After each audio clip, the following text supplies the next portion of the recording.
First of week 33's fixtures then, down at St Mary's Friday night with Liverpool in town. Liverpool, of course, desperate to win to go back to the top. Team news: Fabinho and Keita were in for Milner and Henderson, club captain, and Liverpool didn't get off to a very good start. On 8 minutes, Longu was in for Ings, who can't play against his parent club. He converted in the 6-yard box after a neat cross from the left was headed on to him, and he took his time, and it was Saints 1-0. 15 minutes, now Liverpool in the ascendancy. Great chance for Manny, which was saved by the keeper. And on 18 minutes, another fright for Liverpool, and Van Dijk swooped and managed to clear a dangerous cross over his own bar. Then Keita heads in off the post, and that levelled it up on 35 minutes. It was a timely moment for Liverpool to draw level. 1-1 at the break then, and into the second half on 65 minutes. Saints defence on panic mode. The shots were firing in from all angles from Firmino and Milner. And then eventually the breakthrough on 79 minutes. And what a goal it was. Saints on the attack, the ball cleared a couple of times. Eventually, Saints trying to get that special pass together. Another block. The ball fell to Salah just inside his own half, and he motored off into the distance with Saints defenders backpedaling. But eventually they didn't make a challenge. And Salah decided to go all on his own, even though Firmino was outside him, and hit the ball from just inside the area, right in the corner. And that was 2-1 to Liverpool. After that, 85 minutes and delightful move down the right. Firmino got to the byline, and Henderson, following up briskly, managed to be in the right place in the penalty area. And when the ball came across, he swept it into the net, and Liverpool were comfortable now, went on to win by 3-1 and go back to the top. So to Saturday's games, and firstly I just want to say hello to my friend in Vietnam, Anton, and yes, I am going to take on board your advice about reminding listeners of my predictions. Now, I already completed the report on the Southampton Liverpool game, which Liverpool won by 3-1. Just to remind those who were maybe forgetful, I did predict that as a sticky one for Liverpool, 1-1. Well, it was 1-1 at some stage in the match. So let's get on to Saturday's fixtures. Newcastle against Crystal Palace. And just for the predictions, I predicted that Newcastle would win this one by 2-1. So let's listen to hear what's happened. Benitez had Almiron, Perez and Rondon up front. It seems to be a very settled front three. Palace were unchanged as well. Both sides within a couple of wins of guaranteed safety. So there was a lot riding on this one. And but in the first half, neither goalkeeper was severely tested, although Newcastle ended the half feeling they had the better of it. However, Palace did get the ball in the net following a corner.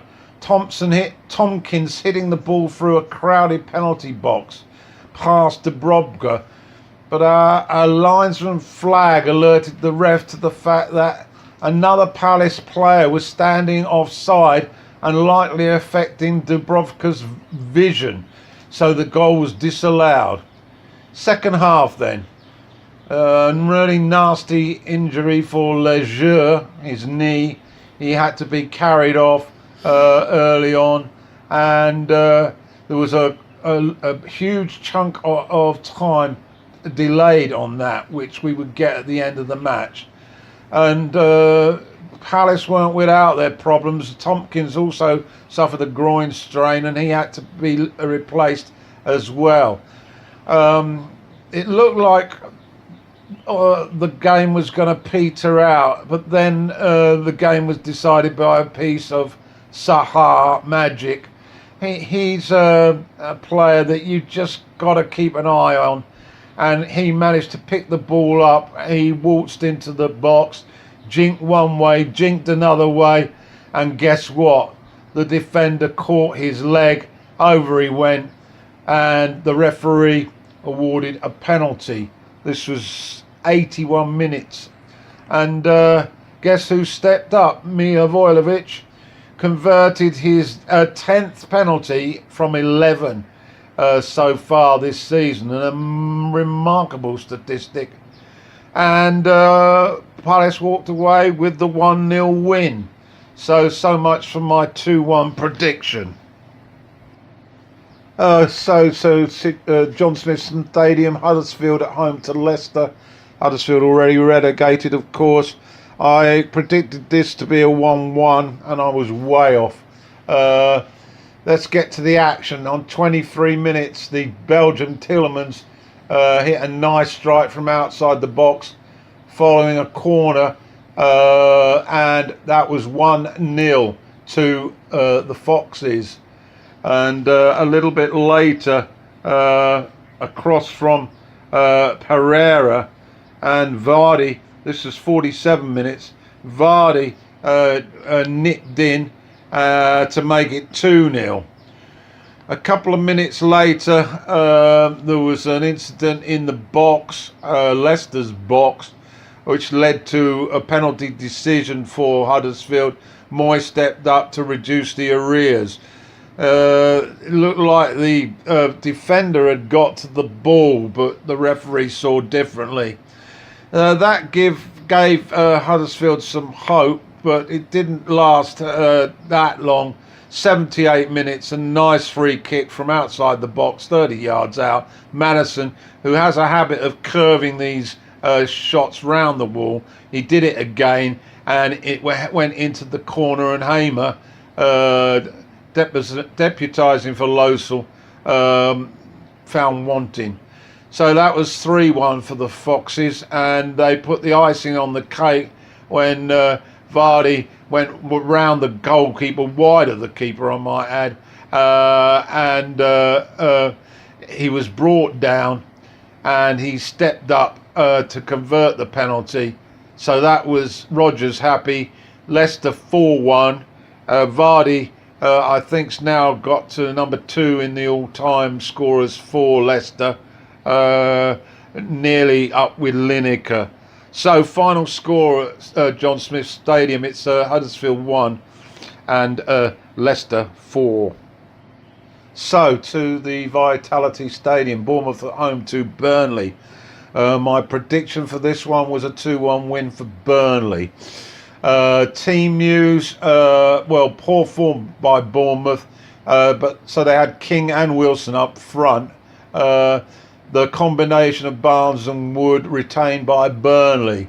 So let's get to the action. 3 minutes, there was a free kick to the home side, and Fraser's cross was headed on. That was the first header. The second, there was a challenge by Ake on Barnes, and the ball went in off the Burnley striker into his own net, and Bournemouth were 1 up.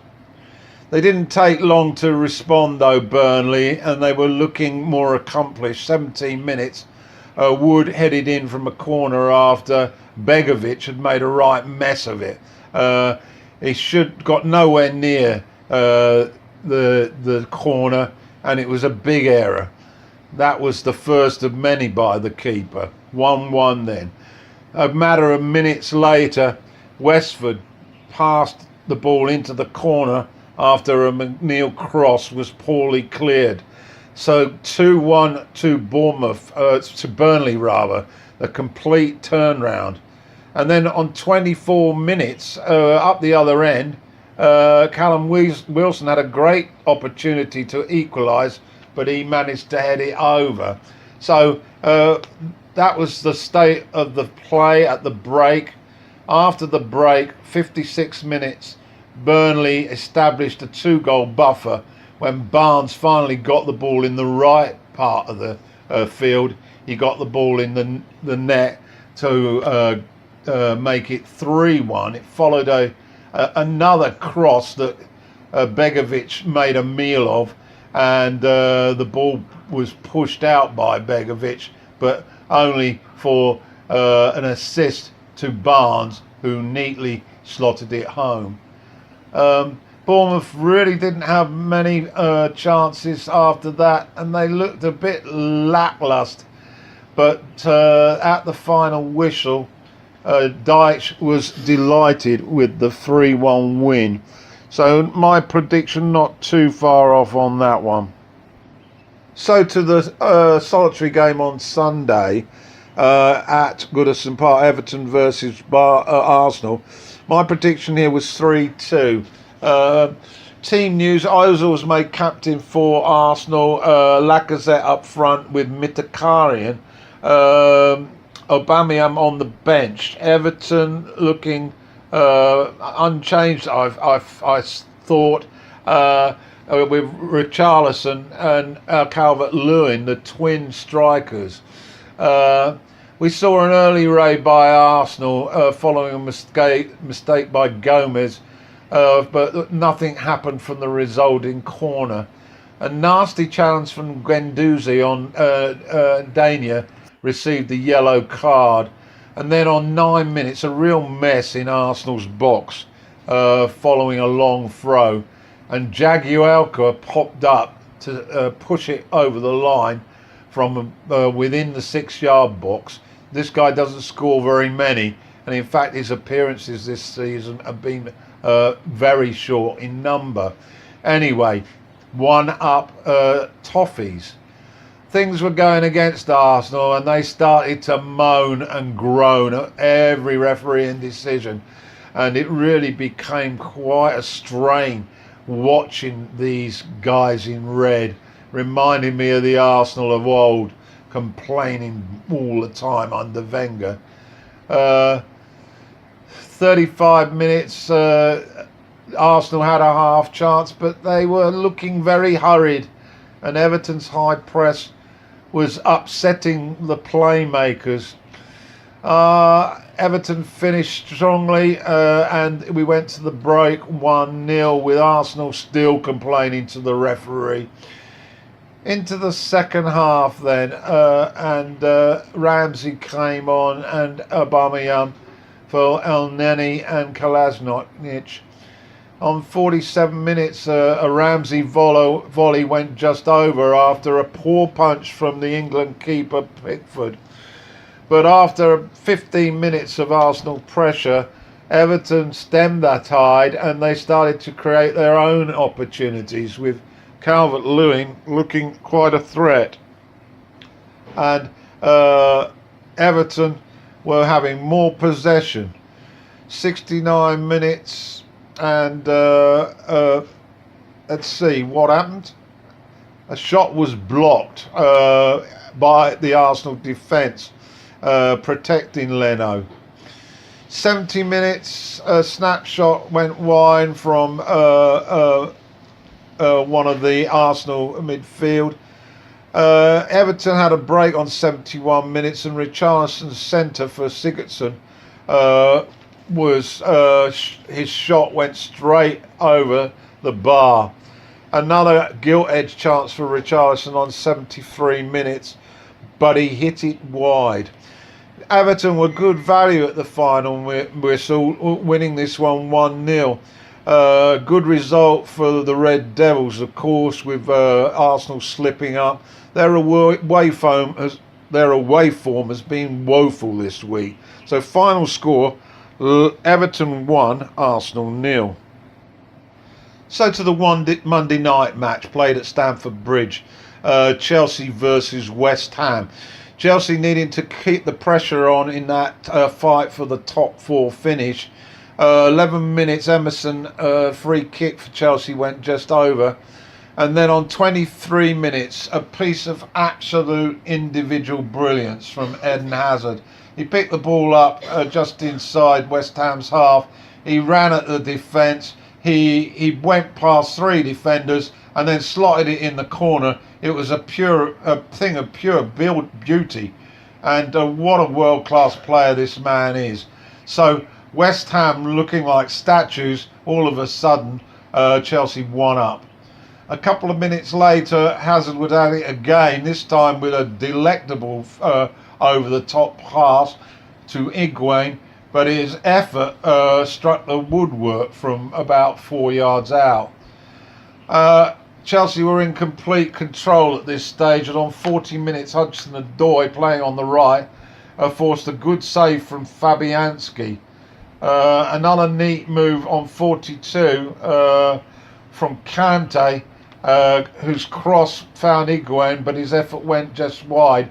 So just the 1-0 solitary lead for Chelsea at the break, although we'd seen nothing really of West Ham. Into the second half, Arnautovic came on, and first positive move by the Hammers on 54 involved Arnautovic twice.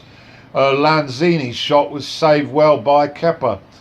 62 minutes, Cresswell had a snapshot which went just wide, but that was about it from the Hammers. An Arnautovic header went just wide of the upright on 82, and then on 89 Barclay delivered a deft crossfield cross to Hazard, who trapped the ball beautifully and hit the ball past Fabianski into the corner. It was a delectable finish, and Chelsea had taken the match by 2-0. So a brief summary then of the 6 games played over the weekend in the Premier League. Liverpool back on top ahead of City by 2 points. Chelsea have done their chances a great power of good by leapfrogging over Arsenal, and they're up to 4th now. In the relegation zone, of course, 2 are down, so we're looking at a 3rd, but Cardiff didn't play. I've got to say my goal of the week is absolutely so easy to choose this week. It's that fantastic individual effort by Hazard to put them one up against the Hammers. Now, a quick word on the FA Cup semi-finals. I didn't see much of the first game, but it was the highlights. Man City got a tremendous start with Jesus converting a beautiful cross from the right from Bernard Silva to make it 1-0. But after that, the deluge didn't materialise. Brighton played some great defensive stuff, held Man City comfortably, I might add, and also had a couple of opportunities themselves. So it was a very, very tight game, and City were probably quite relieved to get to the final whistle. De Bruyne was superb throughout, I must say. So City into the FA Cup final, winner by 1-0. My prediction was 3-1. Now, the second semi-final involving Watford and Wolves was an absolute beauty. I had suggested so in my prediction show that it was going to be a great match, and it proved just that. Wolves were far too strong in the early part of the match, and they went 2 up. And we were down to the last 15 minutes, and it looked like, well, Wolves were going to coast. They missed an opportunity to go 3 up, and that was their downfall. Watford rang the changes, and they brought on Deulofeu, who had been benched apparently because of poor attitude in the week. However, he had been on the pitch only a matter of minutes, and following a Watford piece of pressure, he delivered a delicate lob over defence and keeper to bring it back to 2-1. From there on, Wolves were stuck in their own half, desperate to halt the Watford siege, and we got to the final minute, and from a corner, the old head on those shoulders, Troy Deeney, managed to get to the ball. He clipped it to his right. The challenge went in, and yes, Deeney went over, and the referee pointed to the penalty spot. This was the last minute of full time. Troy Deeney stepped up, blasted it in, so we were level 2-2 and into extra time. Now the momentum was clearly with Watford, and that little magician Delafeu, within a few minutes of the restart, had found some space in the box and clipped it wide of the Wolves keeper, and they were in front for the first time, Watford. It was desperate stakes from there on, but we got to the final whistle, and Watford had won by 3-2, so they will play Man City in the FA Cup final this year. Okay, that's my lot. I'll be back with the results show and the predictions show for the European fixtures next week. So take a bit of time out to listen to that.